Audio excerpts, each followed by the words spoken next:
What is going on YouTube? This is Acid Root. So I'm going to review the seventh album by rapper Paul Wall. Basically, this project is called The Poet, and it came out in the late fall of 2014. So the thing about this particular project is this is where Wikipedia stopped writing articles about Paul Wall as far as a particular pitch kind of happened. I was going to get to some of these in the past, but I just didn't have enough information about them to really know about it. But now that I'm more venturing, I kind of feel like the concept of some of these is actually rather simple. So it's this kind of the concept.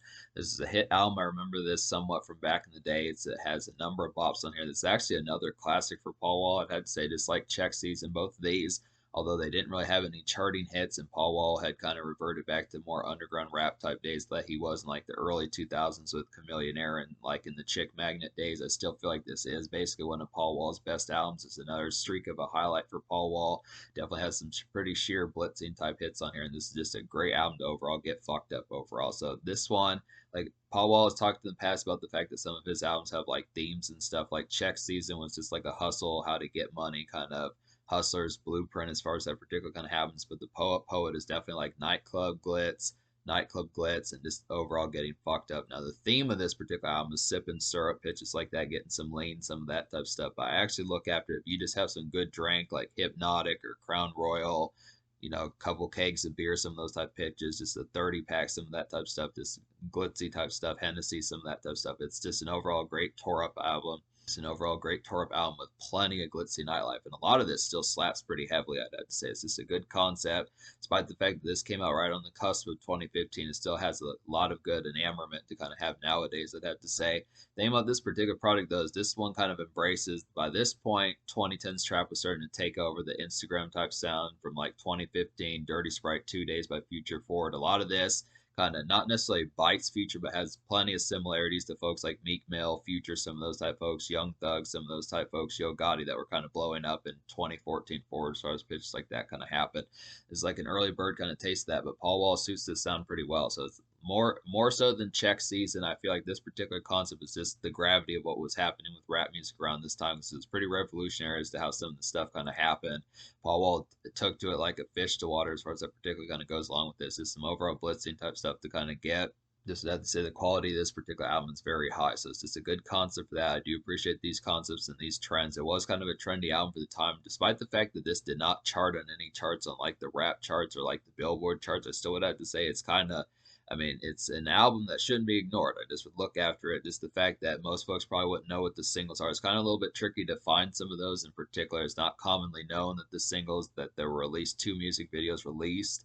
I'm going to talk about those just to kind of say about it. But for the most part, this is kind of like a widely, not necessarily widely ignored, but just kind of one of his lesser, probably signified type projects. I think Check Season, by this particular stage, by 2014, 2015, Paul Wall was kind of more in like relative kind of hardcore territory. I mean, he does get like the occasional charting hit, and he always has those flashy girls in ice and pitches like that, hangs out with Johnny Dang, some of those type folks. But I just look after the concept that, Paul Wall from like the Get Throw Day or I'm Throw Days and like Girl and Sitting Sideways and some of those type ones, and like they don't know, some of those type hits like the early and the mid 2000s, late 2000s, Busybody, some of those type ones. I just would have to say it's just kind of the concept that Paul Wall is kind of more, I don't want to say full blown hardcore territory, but it's just kind of more, and if you have to kind of seek them out a little bit now. So it's kind of the thing. But yeah, I look after it. So there were two music videos off this particular product. And out of the 14 songs on this particular project, I wound up recommending 12. So this album is going to get a 10 out of 10. The only real two songs I don't recommend in any fashion on here, I'll go ahead and talk about those first real quick. Would just be the songs Coding, Heartbreak, and then Why I Hustle. So basically, both of those are just kind of more differential type ones. Coding, Heartbreak is just kind of more of one.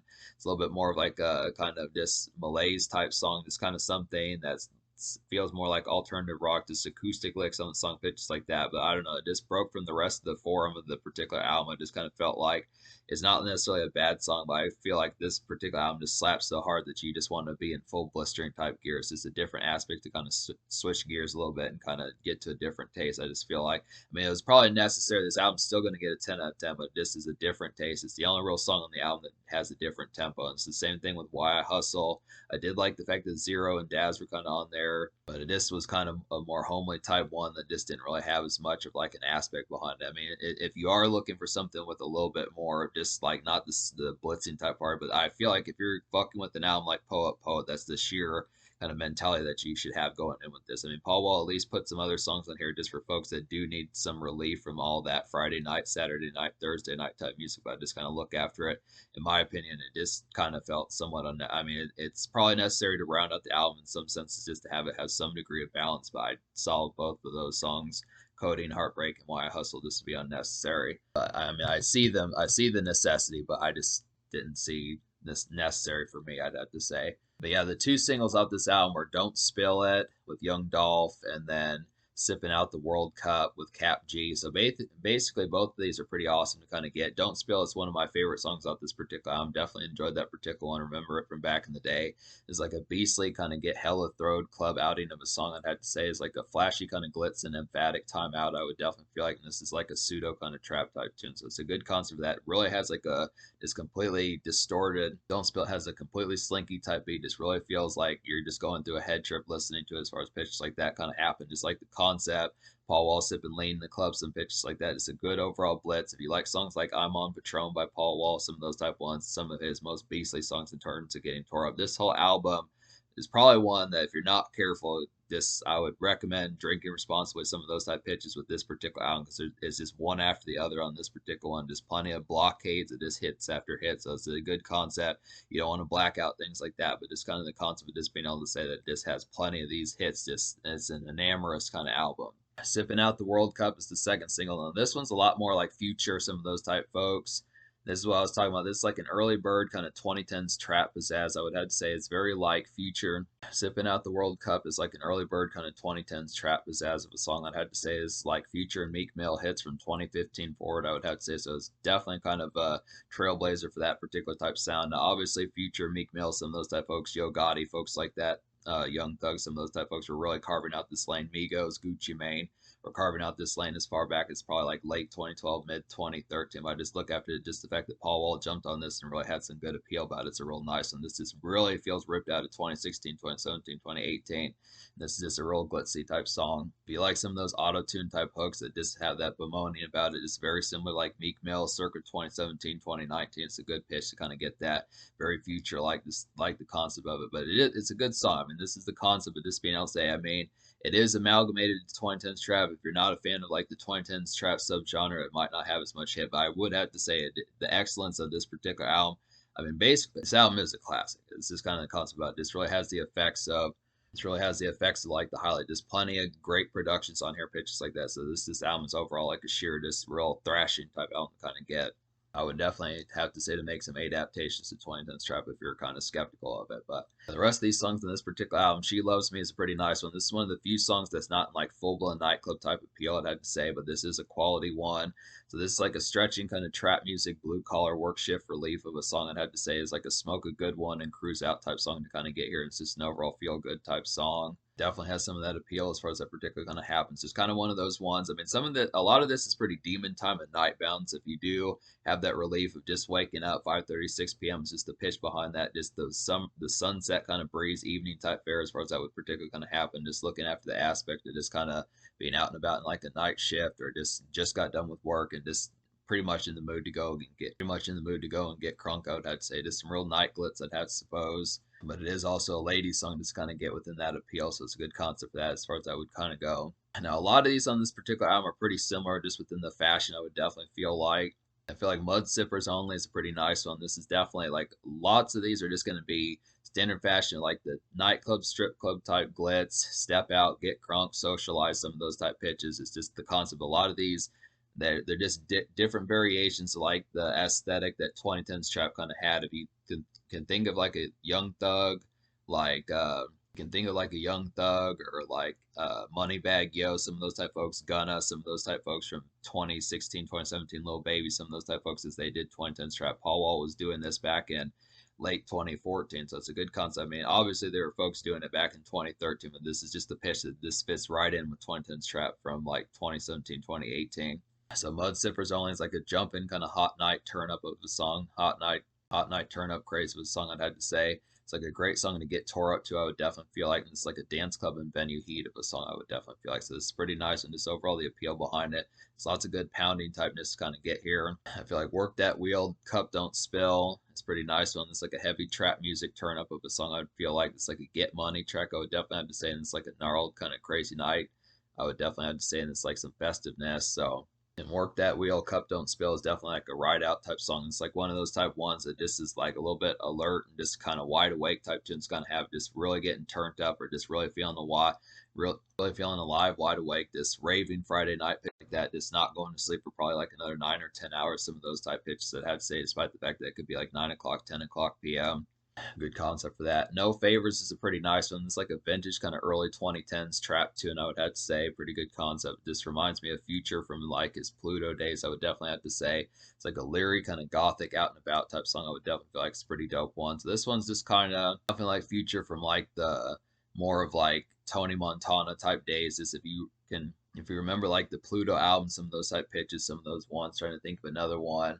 I forget that other song. I think it was like the Magic remix that had T.I. on there. Some of those type pitches, just that early 2010s type trap flavor. I mean, it's kind of a good concept. It just has a lot of Future similarities. I'd have to say some of it's from like Future from like the Pluto days. There is even a song on here that has a little bit of drill type days from like 2010, 2011. Some pitches like that. Just you get like the drill days, you get some of the Pluto days, you get some of the Dirty Sprite 2 days that wouldn't happen for like another 8 months later, some pitches like that to some of those type folks. So it just has a lot of good, pretty just immersed in like trap centric type stuff. It's interesting, but Paul Wall once again took this like a fish to water. But basically, I feel like Invisible Set Baguette is a nice one. This is like one of the drill type ones I was talking about. This is like a Liddy kind of vintage early 2010s drill craze. I would definitely have to say, especially in the chorus, I would suppose it's like a warp kind of night flashiness. I would feel like this is just a get thrown and kind of feel it type song to kind of have.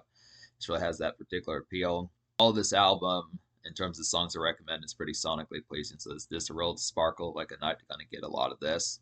New Drink Ain't New is another nice one. It's like a gnarled kind of strip club and night venue, typical glitz of a song I'd have to say as far as pitches like that kind of goes. It's like a stock night, a turn up. I would definitely feel like it's just a good song to get crunk to. Some of these should take you right back to like the Gucci Mane, Waka Flocka days, Future type days of 2011, 2012. So New Drink Ain't New is definitely one of those type ones that does that. So it's kind of a blend. Some of it's early, some of it's retro throwback trap, some of it's 2010s trap. Just a good. Some of it's throwback early 2010s trap, some of it's mid 2010s future trap as far as that particular kind of goes, or at least like relative the current age of trap that wound up between like 2014 to about 2021, 2022 as far as pitches like that can happen or further.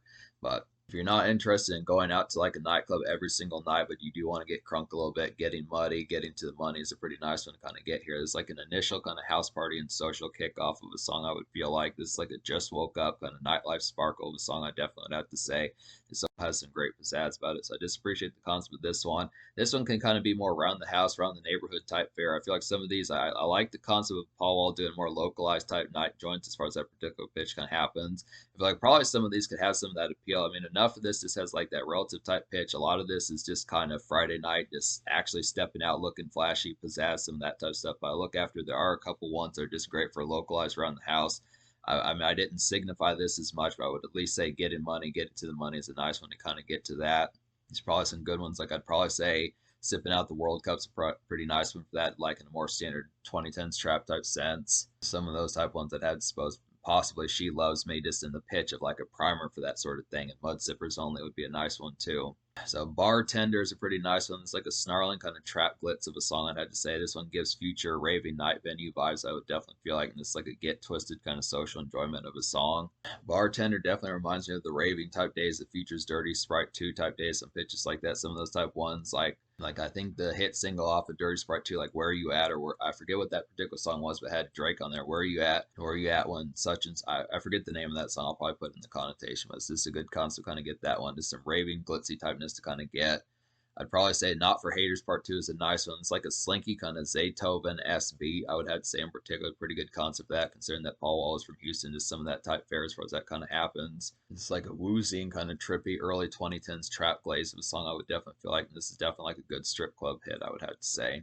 Not for Haters Part 2 definitely reminds me of like Migos and Young Scooter, some of those type folks, Gucci Mane, some of those type folks. Once again, this is pretty much similar to like 2010, 2011, 2013, some of those type pitches as far as that particularly going to happen. It's just good concept from that trap type bear. So Paul Wall really knew what he was doing with like some of this trap type music. Just good concept, kind of have a lot of this glitz. I mean, this could probably be like a house party type one, just a more standard trap type bear, just a vanilla kind of trap bounce as far as that kind of happens. A little bit more hardcore trap, I'd have to say, compared to some of these, but it is a good concept. I do like some of these. And then Poet, the title track is a nice one. It's like a glittery kind of night outing fun of a song, I'd have to say in particular. It's like a basic kind of initial fraternized noise, I would feel like. This one sparkles and it's some pretty fresh turn up, I would have to say, and it's a pretty glamorous song. Poet is definitely some vehicle centric kind of bassy typeness to kind of get. This one definitely slaps in the vehicle, some pitches like that, I'd say. Just some overall thumping type turn up to kind of get this real nice house party type one, just pitches like that. Initial kind of stuff as far as that particular kind of happens. Just good once and just basically some good social typeness to kind of get here. I mean, just the concept. I mean, this is definitely one for just outings, just in general, not just house party, not just Poet. The title track is just an overall nice social one to kind of get nightclubs, strip clubs, vehicles, house parties, pitches like that. This overall has the thrills as far as that particular one goes. Just some bass heaviness. That this is an overall good mood setter and pitches like that. Good kickoff of kind of one to get for just like fraternized noise and just overall the aspects of just having glamorous type times. This would overall say the appeal of this one's pretty high. This is a casual type one. I would definitely have to suppose this overall has a casual appeal. This very fresh type one aspect behind it is very hitting and just overall shredding type one to kind of get on here. And Paul Wall's a pretty decent lyricist. I mean, some folks, I think he's kind of underrated in terms of lyricism. He doesn't always get the aspects behind as far as like the thrills. I mean, for the most part, he's kind of was more like a ringtone rapper and southern rapper that just kind of was more about like the kind of this stuff that was folks complain about with hip hop. But he does have some. He's not one of the worst lyricists here. It's this kind of concept. He just kind of makes it more appealing, like a casual sense, and it works in a lot of these songs on here. I'd say it's a good concept. I feel like there's some songs like "Sipping Out the World Cup," "Don't Spill It," Poet," some of these type ones, "No Favors." I mean, this is just an overall glitzy type album. So you're basically getting lyricism with the concepts of just like something that has pizzazz that's meant to kind of unwind a bit in that sort of fashion. So it works to that aspect. And then "No Favors" is a nice one. It's like a good kind of vintage early 2010s trap tune, I would have to say. I don't remember if I talked about this one, but I'm going to go ahead and talk about it again if I didn't. This is "No Favors." I would have to say this is a pretty nice one. It's like a vintage kind of early 2010s trap tune, I would have to say in particular. This one reminds me of future Pluto days, I would definitely feel like. This is like a leery kind of gothic out and about type song to kind of get here, and it's pretty dope. So it's just a nice one. And this feels very IG centric, Instagram centric. Those pitches like that kind of happen. Great for Instagram stories, some of those type pitches. This overall glitzy type night fair as far as that particular kind of goes. It's another stock one to kind of get. This more typical kind of more typical kind of young thug, Yo Gotti, Future S type stuff as far as that particular pitch kind of goes with some of those type folks. 808 Mafia, Southside, some of those type productions, Metro Boom, and some of that type fare, I'd have to say, the concepts for that. So I'm not as full blown sure about some of the producers off this particular album because there's not a wiki article about this particular album. So it's kind of the pitch behind it. There's just not a ton of actual available information, which is kind of unfortunate because this is a classic album. So I'm not really as full blown sure some of the producers. There's definitely some very excellent ones on here, like "Don't Spill." It's probably one of the best beats off this album. That this overall has a lot of glitz and appeal. This great song to get tore up to. There's some ones like "Mud Sippers Only." That's a pretty nice one. "Bartender's" pretty nice one. "Getting Money," getting muddy, getting to the money is pretty nice one to kind of get. So there's just a lot of these invisible setback. Yet this overall, this album, whoever produced this album really has like some glitzy type productions. Probably, I don't know if they're overlooked as a producer, but they definitely could use some more shine as far as that kind of goes. Excellent concept. So this album gets a 10 out of 10. The social score gets a 10 out of 10. Also, just there's too many hits on this album to not give it the score.